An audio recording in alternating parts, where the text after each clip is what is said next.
The Newsday continues here on One News Now. I'm Diego Castro, bringing you the biggest headlines from around the world.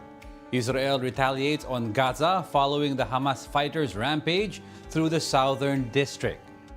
Tel Aviv's airstrikes hit housing blocks, mosques, and homes of Hamas officials, killing over 400 people, at least 20 of whom are children. Earlier, Israeli Prime Minister Benjamin Netanyahu vowed mighty vengeance over Hamas's attack. Meanwhile, President Isaac Herzog promised Israeli victory.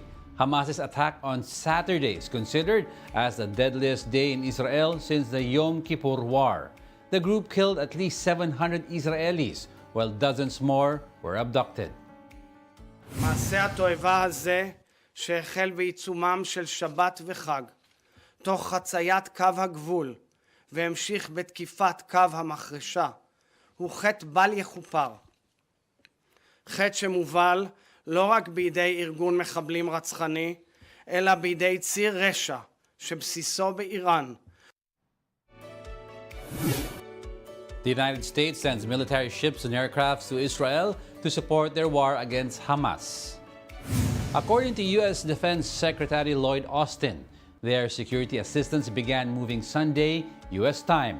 The Pentagon will also be adding fighter jets as well. U.S. President Joe Biden, meanwhile, promised Israel more aid in the coming days. Pope Francis calls for an end to attacks and violence in Israel.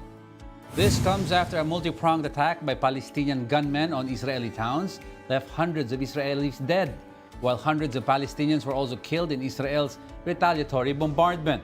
The Pope said terrorism and war would not solve any problems, but only bring further suffering and death to innocent people. Gli attacchi e le armi si fermino, per favore, e che si comprenda che il terrorismo e la guerra non portano a nessuna soluzione, ma solo alla morte, alla sofferenza di tanti innocenti. La guerra è una sconfitta, ogni guerra è una sconfitta. Preghiamo perché sia la pace in Israele e in Palestina.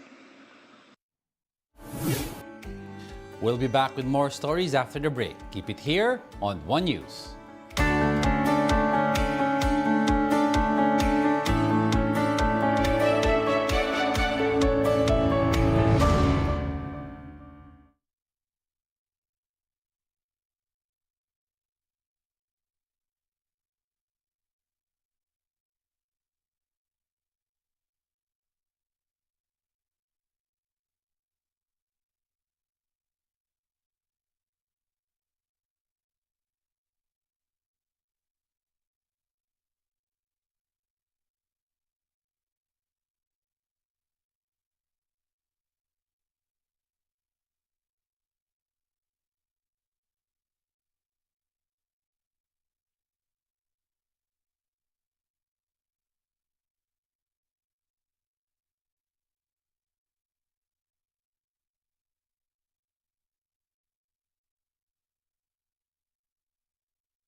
You're still watching One News Now World. I'm Diego Castro.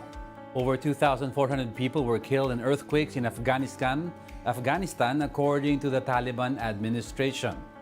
The tremors hit off the city of Herat on Saturday with one of 6.3 magnitude. These were among the world's deadliest quakes this year after tremors in Turkey and Syria. Afghanistan's Ministry of Disaster said over 1,300 houses had been damaged or destroyed. It appealed for food, drinking water, medicine, clothes, and tents for rescue and relief. Typhoon Coinu brings heavy rain and strong winds to the Asian financial hub of Hong Kong. Hong Kong's observatory issued a number 8 signal on Sunday when the typhoon was closest to the city.